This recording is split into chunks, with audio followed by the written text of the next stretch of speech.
Welcome to Unlocking Las Vegas with your favorite redhead realtor, Erin Pearson Mills. We're going to be covering the greater areas of Las Vegas all the way to Pahrump and Mesquite, talking about trends, events, sports, and more. I'm super excited to welcome all of our guests this year and have a great time, which is everything Unlocking Las Vegas. Hey, you guys, welcome back to the Unlocking Las Vegas podcast with your favorite redhead realtor, Erin Pearson Mills, and my guest, the home loan closer, favorite redheaded loan officer. I like our hat game today. I mean, I've worn this one before. It says, "I will make you rich." I love it. I love the story behind it. What does yours say? It's pretty street cred. Yeah, I had this made for you. It's just kind of a knockoff of my lender. Can you do something for me? And so it says lender and has a couple of little bank coins on it. It's really, really cute. I had a little fun with it. I picked it up at a art festival that I attended in Utah. Support small business. A lot of fun, yeah. I like it. So first of all, I love to give out the shout outs to we like to go to coffee shops here in Vegas that are like homegrown. So we love Mothership Coffee. So I got black tea with a splash of lemonade, but he took me to the OG home of Mothership Coffee, which was really, really cool. It's called Sunrise Cafe. I had the beef empanada. That was amazing. So I just like to tell you guys, if you follow me on all the social media, all the different places that we like to go that is locally owned and homegrown. So that is very cool. Okay, so that made me really happy, actually. Why? Like to be able to take you to have a coffee shop that I've never been to. Yeah, because that's my vibe. But you've been to like their other shops and to show you the mother of Mothership. Is kind of fun. So I'm glad you got a kick out of that. Yeah. I don't know everything on the planet. People are like, hey, do you know this coffee shop? Or you must have been. No, but I'll go. Dude, it's Vegas. There's probably like 8,000 mom and pop coffee shops. If it's not a Starbucks, I am there. Yeah, I know. Starbucks is really easy to drive through, but I'm always looking to support local. Absolutely. So here's my problem today. So let's talk about, a lot of my buyers are coming to me and they are in the mindset of sticking to their low interest rate. So this is my hurdle as a realtor. I actually have a buyer on standby. So he's come to me, he can give you his story, but he's got this low interest rate, but he's outgrowing his home. So would you suggest to stay happy in your home because you want to keep your low interest rate? This is what we're going to dive down. Erin, you're making me smile right now. I feel like I've been talking a lot about this lately. Well, I feel like it's our job in the industry. We are the Rubik's Cube. We're the hands on the Rubik's Cube. We have to switch people's mind and show them a different view of how to think because we are not taught this in school and we are the professionals, right? So you know what my favorite question is to this? What is your favorite question? Oh, I have a really low interest rate, but do you really have a 2.75 or a 3.25? And then they look at me like, well, yeah, that's my mortgage payment. Of course, it comes on the bill every single month. And I'm like, okay, well, let's look at this. Let's break down. You have a mortgage, right? Mm-hmm. Yes, I have a mortgage. I have a fairly low interest rate. Do you have a car payment? Yeah. Oh, you have a car payment. Oh, you just updated your car payment because terrible. Most cars, these days got to get traded every 3 to 4 years. So we've seen we're at the 4 years of this higher interest rate market right now that we've been living with. And so rates are a lot higher on cars. So 7 to 9% on a car. And then I get into, what's your side note? Side note is I don't know why society today has got to drive these fantastical, amazing cars. Like it gets you from point A to point B. Good job, auto industry, on making us want all these fancy cars. I'm lame, man. I've driven like hoopties my entire life because I like a non-car payment. But I have a car payment now. But it's my industry, and I live in my car. I drive for a living. So you see all the time debt to income ratio. They might not qualify because their debt is too high. So that's what we're breaking down are these high car payments, credit cards, all the things.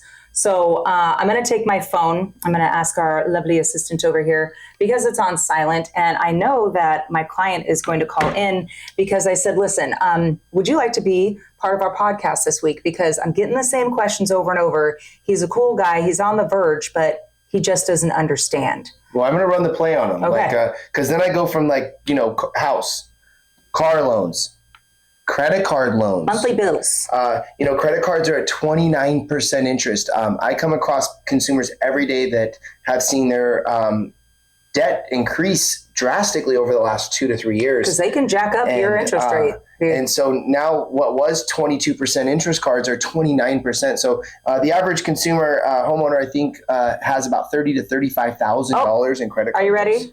Oh, yeah, should we call him a different name? He's got a generic name. I'm sure he won't mind. His name is Chris. So, Chris, you are now live on the show. Hi, Chris. Making sure that we can hear. Hey, Chris, how you doing? Josh Nieves with Merit Lending here. Nice to meet you. So nice to meet you, Josh. You're live on the podcast, and so I was just explaining, that you're a really great client. You love your interest rate, but you're outgrowing your house. And I get hit with this all the time, and I wanted to actually put you on the phone, live on the podcast, to have somebody. I stay in my lane. I'm here to get you the best deal on a house. He's the one that deals with your finances, and I love what he has to say. So you're game, right? I prepped you. Yeah. Okay, and I'm not making you sell your house, even though I'd love to list your house. This is just for informational purposes. So I'm going to turn the time over. So Chris, meet Josh. Hey, Chris. Thanks for taking the time to call in today. I got a little bit of a scope of your scenario right now, and just wanted to, you're okay with talking about your personal scenario. We're not going to divulge any of your private information. But we will ask you a couple of questions about your debt currently and where you're at so that we can have a better understanding of the best way to help you. Is that okay? Sure. Okay. So, Chris, you're a homeowner, correct? Yes. Awesome. And how long have you been a homeowner? It'll be 7 years this year. 7 years. Congratulations. It's great. That is amazing. I'm sure you have some equity. I know a little information, but I want you to say it to Josh. Yeah, and that's my first question. Do you know approximately what the property value of your home is today? Probably somewhere around 400 roughly. I think Zillow says like 405 or 406 right now. Okay, and then side note, we're going to go with Zillow because that's what every consumer can see. Of course, I can pull my side comps to tell you what I could get it for, but we're going to stick with Zillow 410 today. And honestly, Chris, Zillow's done a great job with the pricing values of homes with their Zestimate. They show a 10-year history of your home value. If you ever put your address into the Zillow, it'll spit that out for you, and then you can click the little blue bar that says Zestimate history. So that's great news. 406, what a rebound in market. I know that there's been some value increases over the last several months. How much do you owe on that house, Chris? Somewhere around like 210. Wow. 210. Wow. Congrats. So you're sitting on $200,000 of equity. Just Amazing. imagine if you would have rented for the last 7 years. That's a whole different podcast. Now, Chris, you have a car payment most people have. Do you have one? Yeah, $450 a month. $450. What do you owe on that? $22,000? What do you owe on that? What kind of baller car do you drive? Sorry, say it again. What you cut out? What was that? Like 22 to 23,000. Spot on. Okay, I love it. And do you have any credit card debt? I do. Yeah. What's what do you think that's at right now? I got a couple different cards. Like most of us do. Probably like 16 to 18,000 range. Okay, and how much is that costing you a month right now? Minimum payment? Is that what you're looking for? Yeah, No, I usually send about 800 towards it. 800, okay. And that's probably pretty close to a lot of the payments anyways average, on that. But yeah. So and then how much do you pay on that 210 mortgage a month? It's only $1,550. I got a low interest, 4.35, and 4.35. HOA is low at my place, so it's only about $1,600 total. 1,600. That would be, see, if I was you, that would be hard to walk away from. Yeah. But let's actually math it. Let's do, I like to say girl math, but let's do Josh math. Yeah, so lender math, right? I have a philosophy, Chris. Couple things. Do you want to be a landlord and hold this house and carry more debt, or would you like to look at maybe the option of selling this house and taking some of that money and getting rid of this debt, this $22,000 car, this $20,000 in credit card debt, approximately? With that, I'm calculating about $2,850 a month in total bills, and the purpose, I got kind of framed a little bit on the conversation that you're looking to make a move up buy. Is that correct? You have like a dream home that you want to get to? Well, I'm in a 3-bedroom right now, and we a son, and we'd like to have another child. And Aww. so if that happens, then we'd be looking at getting into a 4-bedroom minimum versus this 3. So just trying to see what my options are. It's hard to walk away from a low interest rate and a low, monthly obligation, but just want to see kind of what we could possibly do. Now, A little more space.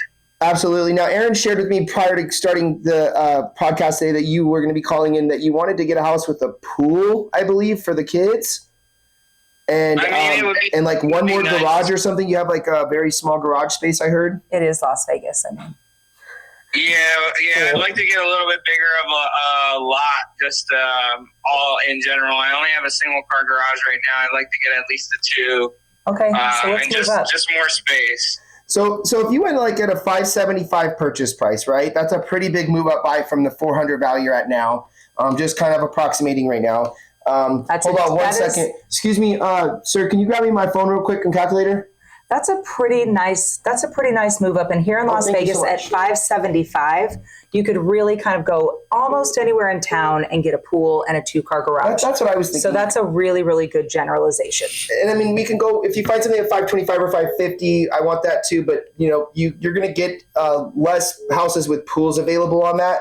So what I'd like to do, if I run this number real quick, I've got you at like 575. I've got you at 20% down.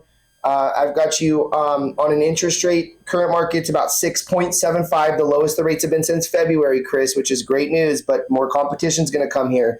And so if I put in your taxes, $2,800 a year, $1,200 for insurance, you're looking at an all-in payment of around $3,300 a month. Now, I know that if you just say that, going from $1,500 a month to $3,300 a month sounds crazy. Right. I'm devil's advocate over here. I'm good with that. Yeah. But also, you talk so loud. Like I'm right here. Like I want to go deaf on my left. So ear. also, what I'm talking. So excited. What I'm targeting, I do get excited about this I stuff. know. I'm all DJ voice. I'm targeting taking a lot of the depreciating debt and the credit cards, the car loan, and paying that off. Yeah. And now you're taking that $2,850 total and being able to buy a dream home that would have the pool and the extra space that Chris was looking at. He's looking at a total of $3,300 a month all in, $3,318 a month.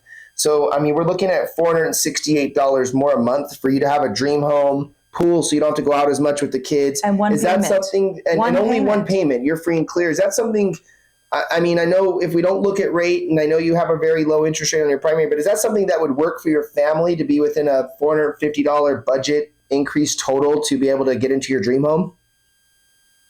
Yeah, potentially. Okay, and so listen, devil's advocate. So you went all the way up. You went almost $200,000 more than their house value. When you went up to 575, I could find them a really kick-butt home for $500,000. So we're only talking with a pool. Well, yeah, I'm Magic. Did you guys not know? Who to call. This is tough in this market. So if you can get a house with a pool around $500,000, that's like almost a unicorn in this market. However, there are still some out there. Which I do find. I'm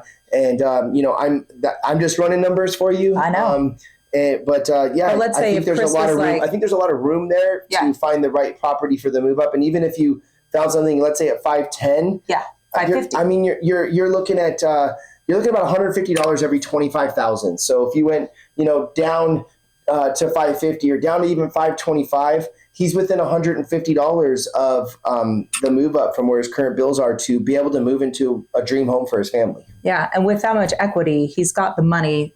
Let's say I couldn't negotiate the closing costs, which pretty much you tell me what to get for closing costs. I ask the seller for it. I'm a pretty good shark negotiator, but he's kind of going in without having to worry about having the so-called 20% down in closing costs. That really scares people because the education isn't there. Chris, thank you for sticking with us. I know we're talking at each other and at you. I appreciate it. Chris, do you have any other questions?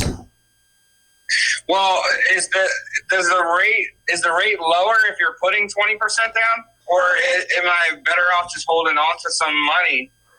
I mean, that's going to be a payment-driven thing, depending on where you could afford. If you're comfortable going up higher in payment and putting less money down, I'm happy to review keeping more reserve for you. In this scenario, the way I kind of worked up the scenario for you, I have you netting about $158,000 from the sale of your house after paying off your debt. The new purchase would be about $115 down plus closing costs, so you're about $130. So you're still pocketing about $28,000 after you pay off your debt, move into your new home that you would have on reserve with this transition. So great question. Oh, nice. Okay. But the rate doesn't drop if I go like 15% or 20%. It doesn't make a difference either way. No, unfortunately, rates are pretty much dialed into to that scenario, 15, 20, 25% down. Obviously, rates are driven by credit score. I do think rates will continue to improve from now until September. However, I don't know when that window is that the big drop's going to happen. My concern, Chris, the big drop happens. It's going to be harder for you to get that harder for me to home. get you into a home with great negotiation power, because then when the rates drop, the floodgates open, everybody's looking at your same house, more money could come out of your pocket. That's the educational portion of us saying, go ahead and get in with that, mid-6 rate, even if the worst case scenario is 7% rate, because you got the house, you scored the house. When that window drops, when that interest rate drops, Josh is here watching your every move and saying, hey, man, it's time to refinance. Let's go that rate and save you even more money. That's correct. And most of my clients, I tell them I'm going to see them in 7 to 12 months, a year. Someone like you, Chris, in today's market, I'm really confident that I'm going to get you home in the transition, estimate that $3,300 payment. If I was to look like, what happens if rates do drop in 7 months? Like, what can I do for my client at that time? Well, let's say they drop down to below 6%. And, you were in that same scenario. You paid the $3,300 for 7 months. 7 months, and now you're getting it dropped down to $3,056 a month. So this is, you taking advantage of the market and the perfect timing. I think it's about, time in the market, which you have, and then timing that transition. However, making the move to pay a little bit extra for the first few months to then be able to take advantage of that refi, you're going to save a lot of money. It's going to be a lot less aggressive. I mean, in 2021, Chris, I had people paying $20,000, $30,000 above appraisal value. Yes. I'm afraid when rates do drop, that we're going to see a little bit of that frenzy happen, especially, with people holding on, to their current homes and really wanting to move into a bigger home, like they're outgrowing it, like you are, sir. So all I'm saying is don't. Oh, go ahead. So let me interject real quick. I do have one quick question. I know when I bought this house, rates were kind of going up. So while we were in contract, we locked in the rate so it didn't go higher. If we expect the rates to potentially go down in the next 30 to 60 days, if let's say I decided to move forward and list my house with Erin, I know the inventory is fairly low, so as long as we're not priced too high, we should sell pretty quickly. Right. But if we get in contract on a house and then rates improve, am I able to get a better rate than what let's say you just mentioned, I think it was 6.75. Let's say they drop it. Am I able to then take advantage of the 6.25 or 6.35 or? Absolutely. Absolutely. We don't lock your rate until you're in contract. So, fast forward 25, 30 days, 35 days from now. If it happens sooner than that, that'd be quick, but I have seen it happen, and you do have a mastermind of an agent that you're working with. So, we would lock you in at that current rate at that time. I'm kind of a geek about the rates, so I watch them daily. I see where the market's going. I, kind of knew what was going to happen last week on the rate improvements. And so I do see a couple of other channels that'll happen over the next 2 months, but we are in one of the best rate windows right now that we've seen since February of this year, and some of the best rates we've seen in the last year and a half. Nice. All right, Chris, I'll talk to you later. None of this was pressure. I feel really glad that you called in and you got to talk to Josh. And so take care of your day, and I'll talk to you later. Thank you so much. And Chris, look for an email. Thanks for all that information. Thank you, Chris, for opening up. Look for an email from me. Erin shared that with me. I'll get that out to you so we can get you pre-approved and out there looking for that right home, and you guys can take the next steps on listing, okay? Because guess what? You don't know to say no until you know, right? I say that way too much. Okay, bye, sweetheart. We'll talk to you later. Tell your wife I said hi. Thank you. You're welcome. Yep. Bye. Okay, cool. So every scenario is different. We are not Nostradamus. I mean, but see, it's an eye opener to be like, holy cow, I could live in a fantasy home potentially with only paying $300 more and have one payment. Yeah, and I love helping your clients. They're just a different. I love that you love helping my clients. Vibe. There's really they're on board. They seem like they're just ready for action, and I just appreciate that. So thank you. Well, we do a lot of talking to them because education, the biggest thing in my industry, I like to call it commission breath. And I do not have that. So if it's right for you, everybody's like, oh my gosh, it's the right time to buy and sell. Every agent, every second of every day, it's the right time to buy and sell. No, it's not. Maybe not for that person, but maybe for this person. So if somebody comes to me, it's not right. We're going to wait. They're put in your hands. You can improve their credit. You can guide them until they are ready. And so it's, dude, we're humans, man. I'm not here to like push my agenda. I'm here to improve your life and your family's life. I love that. And I say the same thing, like having commission breath. I'm here to serve people. I got asked the other day, like, how much did you make last month? And I was like, I don't know. I helped 6 people. Stop yourself. 6. I'm looking for 7. So I really don't count the money. I count the people I get to help. And that's kind of what served me in my business to become a top 1% producer in the state of Nevada. And I think if you're helping people, like the more you give, the more you get. You know, we're all in business and that sort of a thing. But as long as you're a completely decent, honest human being, like I just feel like the universe opens up. But you know me and manifesting and the secret and just being a good person. You know what else I'm really excited about? No. Inventory. Affordable inventory has increased, almost doubled. We have like over 1,739 homes available from 350 to 500,000 in the city of Las Vegas and Henderson area. And look, I'm here to show it to you, here to have a conversation. I can send you my MLS app. It's so much better than Zillow, Redfin, etc., because it's actually true time. So I don't care if people are afraid to call me. Like if you ask me one question, I'm going to be all over you, like trying to make you buy something. I just like to give you the tools that I have. So when you're ready, man. And hey, if you're watching this podcast, if you get registered on her site and you start looking for a home and you use me for your home loan, I'm going to go ahead and give you guys a free appraisal credit. So I'm going to pretty much help you guys out with a little bit of that cost at closing. I like to spend your money. $600, I'll give you guys a lender credit at closing for your appraisal if you guys are working with Erin Pearson. So look forward to helping everybody get home and really hope this podcast brought some value to everybody today. I think we dug deep on some good stuff. I think we did really good. Well, thanks for listening, you guys, and I will talk to you later. And wherever you are in the universe, stay cool and have a great summer.